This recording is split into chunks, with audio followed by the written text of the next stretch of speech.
Hello, and welcome to another video. Today I would like to talk about some of my crochet plans for this summer.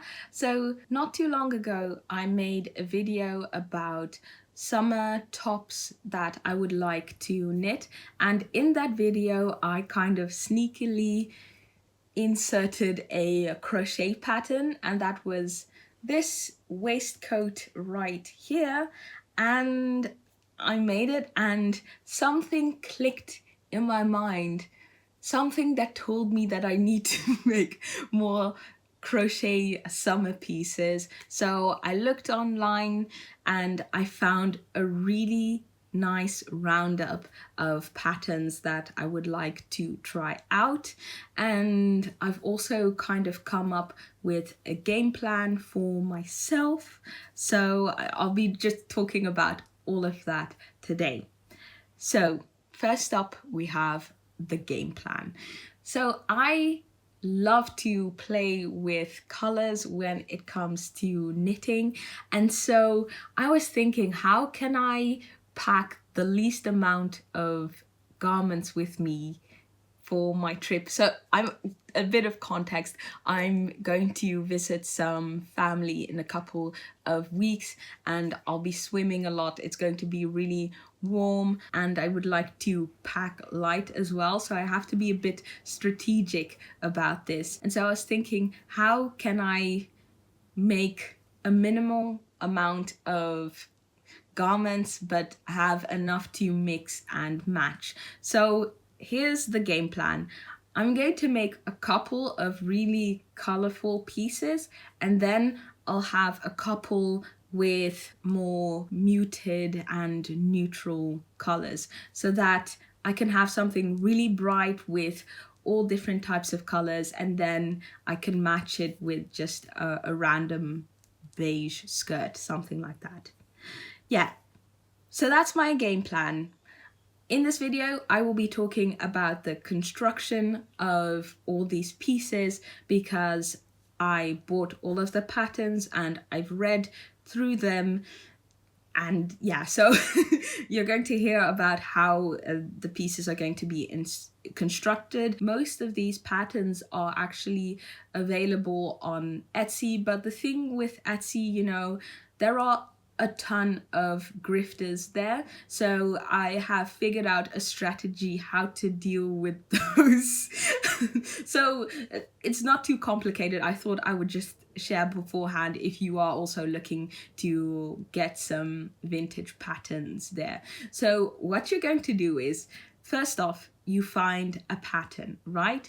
So the easiest thing that you can do is make a screenshot of the cover and then reverse Google image search that image, and so you'll find a ton of other people selling that same pattern, and so you just have to click through all of the links and see which person sells the pattern at its cheapest, because sometimes these patterns can go for €4-5 and they're just photographed copies, so and then if you search a bit harder you can find that exact same pattern for €4 less, so it does save you a lot of money. Another thing that you could do is, if the seller has listed the type of yarn that is required, which sometimes they'll try and cross that out so you can't find the origin of that pattern,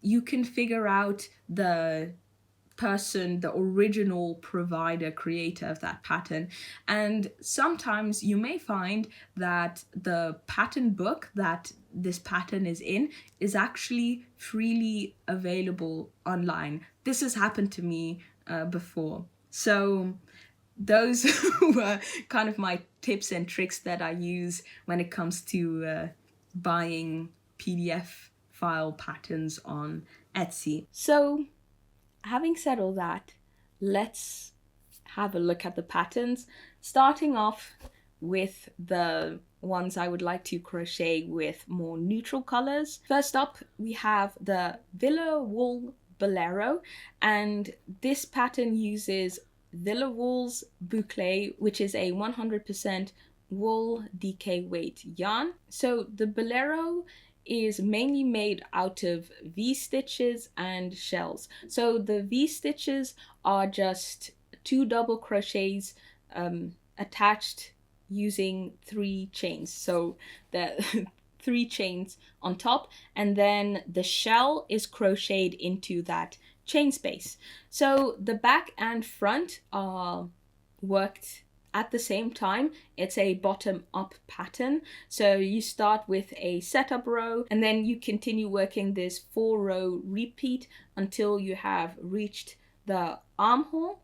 You do the armhole shaping, you separate the back from the front, and so you first work the back separately in pattern, you work the front separately, and then you crochet the back and the front together. After that, you do some finishing for the armholes and also the borders, and those are done with double crochet. Now moving on to the Believe skirt, and this is actually a free pattern from Wool and the Gang made in collaboration with Nirvana. So you actually just need to give your email address, and then once you've given that, you can download it for free. So this is just a tight fitting mesh skirt using double crochet. The yarn that is recommended is Wool and the Gang's Buddy hemp yarn, which is a DK weight hemp cotton blend. So you start at the top of the skirt with a chain, and then you just create this double crochet mesh using chains and double crochet. You crochet this in the round, and at certain intervals at the sides you increase the skirt, and then at some point you've almost reached the end, and then you do some decreases, I guess, for a more tighter fit, and then you're essentially done. Then lastly, for the tie, you just make a long cord of single crochet stitches, I believe, and then you just weave that in at the top. I personally was thinking of adding some frills at some point. Don't know how I'm going to do that. I'm not that experienced when it comes to crochet, but I would be willing to give that a go. In any case, moving on, this is a Japanese pattern. It's called Hana Mochifu Tsunagi no Hairband, and that translates to flower motif hairband. It's from a Japanese book called Shumatsu de Ameru Kagibari Ami, Ichinichi de Kantan Kamikazari. So, crochet in the weekend. Yeah, and hair accessories made in one day. So this is just a, as the title states, a flower motif a hairband. So the way this hairband is constructed is you start off with one flower square using double crochets and chains. Yeah. And once you've done that, every new crochet flower, you, on the last row of that square, you slip stitch that to the previous motif that you've made. And so every single time you make a new square, you elongate the hairband. And once you've done that, using just simple crochet chains, you create an extra border around the hairband, and then using single crochets you create a sort of loop where you can put a cord or an elastic through to create the hairband. So I actually made this hairband 2 or 3 days ago. I made it in a day. It wasn't too hard. It was actually quite fun. Yeah, so I've actually already finished one of these projects. Moving on, I have another hair accessory, and it's also Japanese again. This one is called babushka, and it comes from Karafuru iro no kawaete ami komono.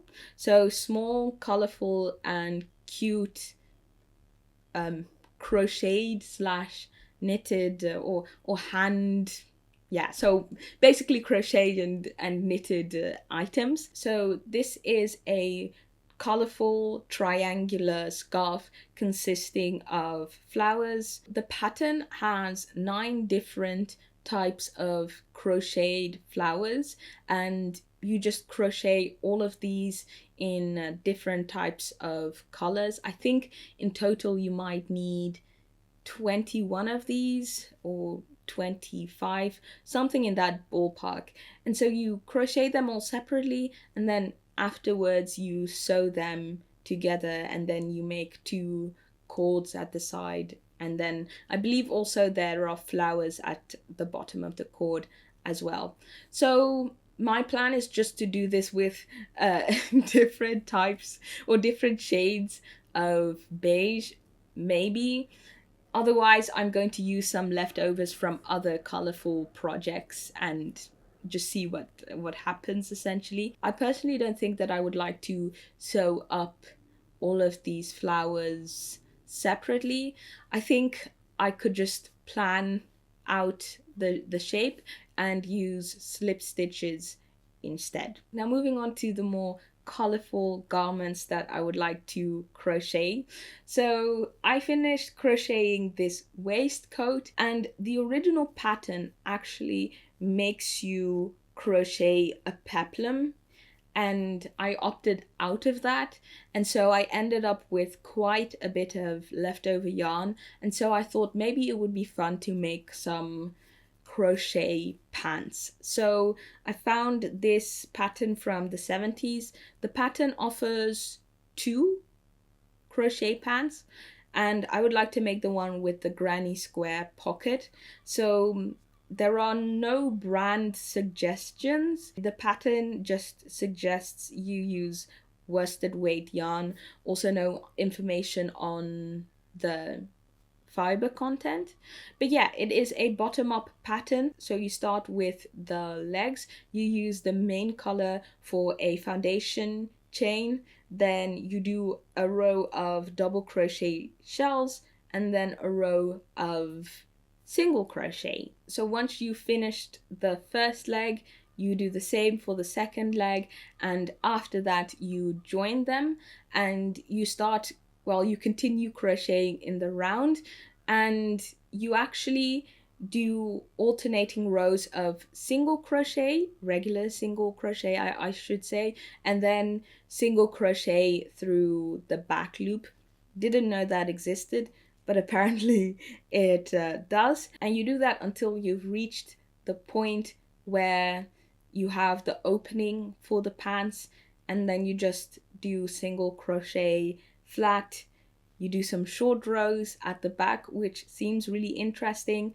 And then once you've done all of that, you create your granny square pocket separately and you just sew it on.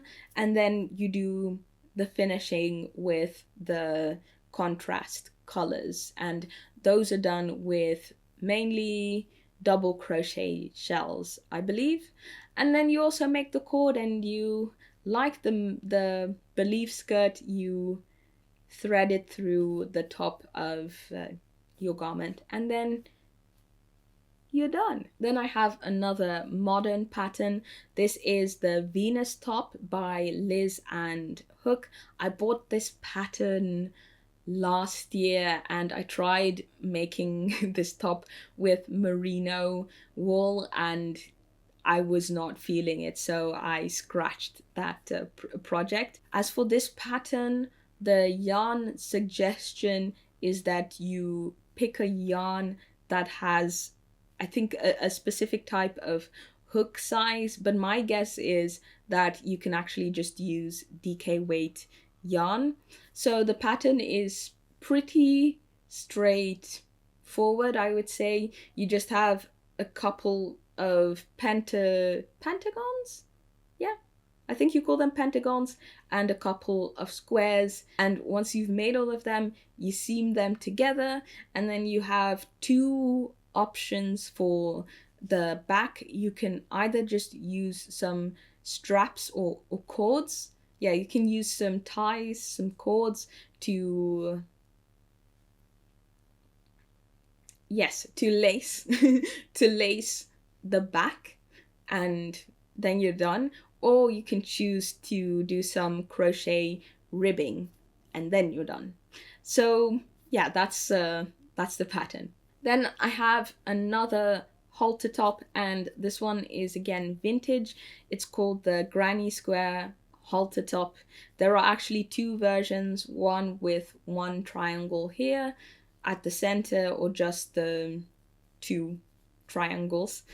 So there is no information where this is from. There are also no yarn brands specified, so I can't really tell you who created this pattern originally, but they do recommend you use sport weight yarn. As for the construction, these are all granny squares, 3 rows or 3 round granny squares. You make 21 of them separately. You seam them all up in the specific shape, so either this one or this one, and then yeah, after you've seamed that all up, you do some edging using double crochet at the bottom, and then at the end you create the appropriate ties for the appropriate version of the top, and that's about it. Then lastly, I have a granny square bag, and this is a pattern from Baldwin and Walker.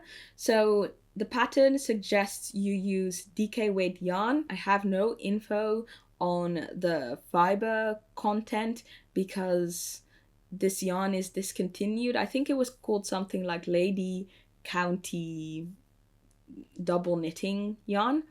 But yeah, you crochet 27 granny squares, and you use 3 different colors to create 3 different color motif granny squares.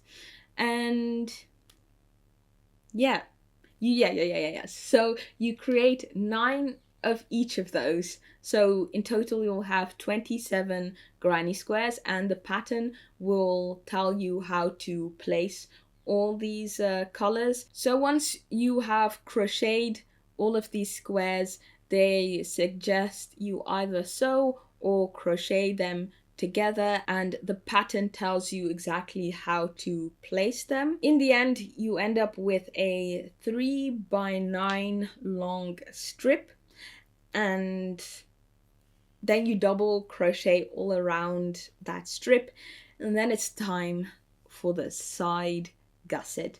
And I thought that was cool. I've actually never crocheted a bag, so I was like, bag gusset, interesting. So you create this bag gusset on both sides. You just do a number of double crochet rows, and then once you've done that, you line the bag first, then you fold the bag, and then you single crochet the gusset to the front side of the bag, and you go all around the bag, and you make a tiny loop for the button, crochet, crochet, crochet, single crochet, single crochet, single crochet, and then you're done with the bag. Then comes the fun part. You get to make one of those really cool cords where you twist one way and then you make the cord twist in on itself. So you do that, and then you sew that cord in a specific way onto the bag, where you have these tassels at the bottom which look so adorable. And then yeah, you're done with the bag. And that is the end of this video. These are all the projects that I have now that I'm planning to work on. I don't know how far I'll get, but if I manage to make most of these, I'll probably make another one soonish. So yeah, we'll see about that. In any case, thank you very much for watching, and I hope to see you soon in another video. Bye bye!